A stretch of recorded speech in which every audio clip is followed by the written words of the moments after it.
test those every now and then. What benefits are genuinely working for you, what aren't. The Sydney Theatre Company, for their premium subscribers, gave an autographed book by Andrew Upton of one of the shows that they were presenting, and then did a special events for the 10% of those premium subscribers based on how much money they were actually giving the company. Now, I guess I'm mentioning that because, you know, you think about it, that sounds quite merciless, but my understanding is they didn't have any pushback around that, you know, that it was strictly an economic tier benefit.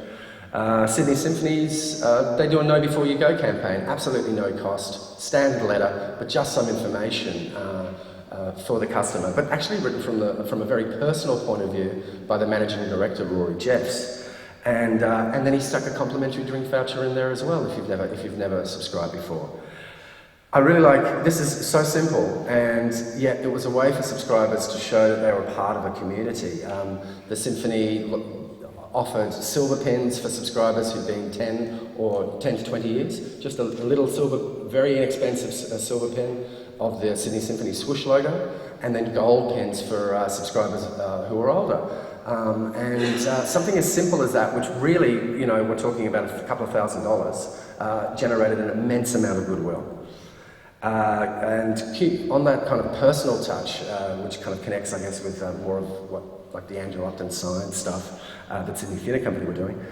Queensland Theatre Company always a push for a very personalised CRM response. So if somebody gives customer feedback, they'll get a handwritten response from the artistic director about it.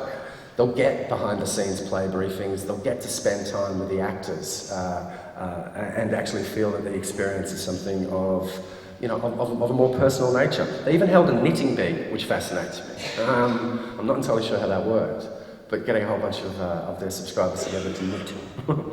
And there's just one point about subscriber benefits. Be careful of what you offer, because if you do take away something that they really value, like if you're providing them with a magazine that's expensive or resource intensive for you to make, then be very careful of taking it away, because you will you'll be surprised, I guess, how attached to these benefits they get.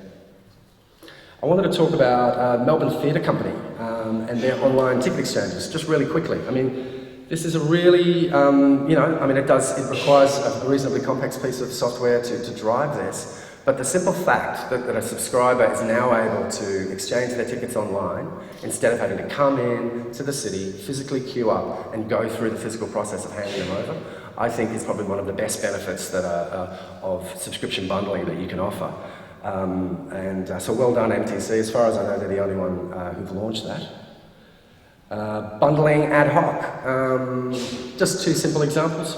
Canberra Theatre Centre and Sydney Festival both did Paul Kelly's A to Z show.